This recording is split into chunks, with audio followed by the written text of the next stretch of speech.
Hey, joining us now from Capitol Hill, Republican Senator from South Carolina, Lindsey Graham. Lindsey, Mark is coming back to Washington, D.C.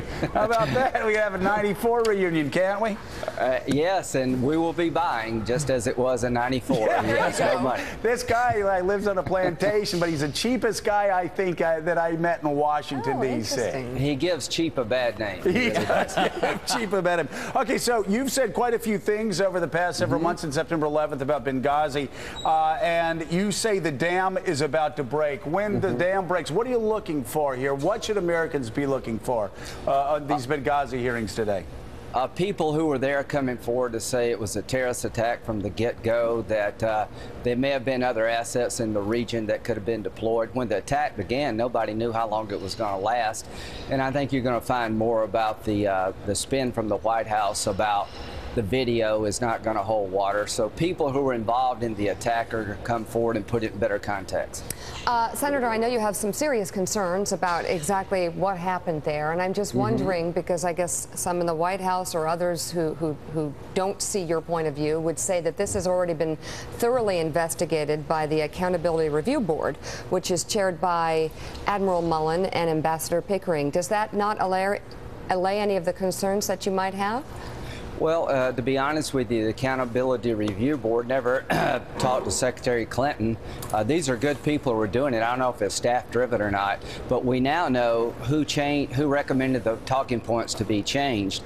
You had a spokesman from the State Department saying the first version of the talking points given by the CIA would be used by Congress to attack the State Department for denying security request. Well, that's not exactly the way to vet information, and that wasn't found out by the Accountability Review Board. I think the story of Benghazi is that after the attack, 7 weeks before an election, there was an effort by some senior people to put a political spin on this rather than tell the story that it was a terrorist attack from the get-go because they were so close to the election. So is that your biggest concern about the fact that that the president had a political message 7 weeks before an election that we're beating Al-Qaeda, or is the bigger concern that the ambassador asked for more security?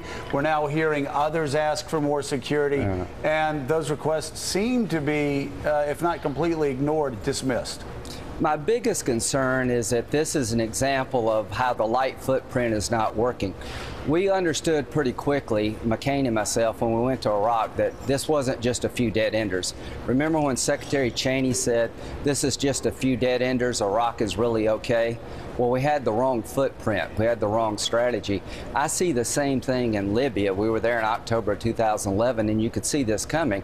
But it's, I think, a foreign policy gone wrong here. Syria, Libya, Egypt. I think the greater story is that the light footprint approach to the Mideast at a time of turmoil is not working. And here's another story.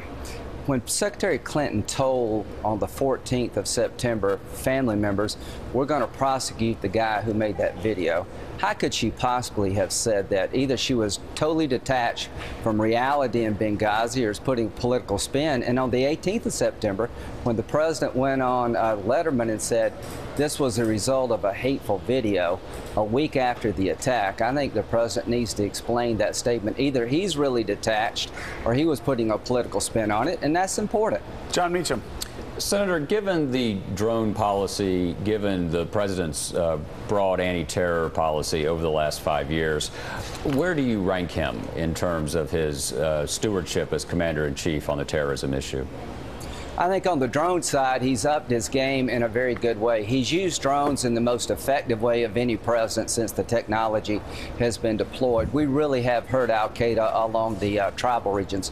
When it comes to managing the Arab Spring and understanding the threats that Libya faced by not having a trained army, trying to not be Bush at all costs, outsourcing security in Libya to a non-existent government, leading from behind in Syria, letting it just completely disintegrate. I would say that his approach to the Arab Spring, which nobody could see coming, has quite frankly been a failure, and I'm not very impressed by what we're doing with Iran. We talk, they enrich uranium. I hope he ups his game, because the biggest fear I have is radical Islamists getting a hold of chemical weapons in Syria or Iran getting a nuclear weapon. All right, Senator Lindsey Graham, thank you very much. Come back on the show. It's good to have you on.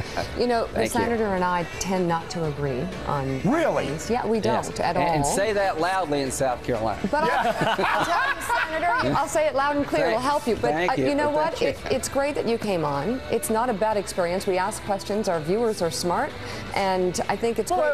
I'm thinking. Francie was at my birthday party. Well, I'm just thinking it's too bad that some folks who work in Washington, like Heidi Heitkamp, can't come on and answer questions. Don't get me started on Heidi Heitkamp. We are covering. All right, hey Lindsey, thank you so much for being with us. Good luck with Mark Sanford when he gets back. Buddy. All right, we'll buy him dinner. Okay, very good.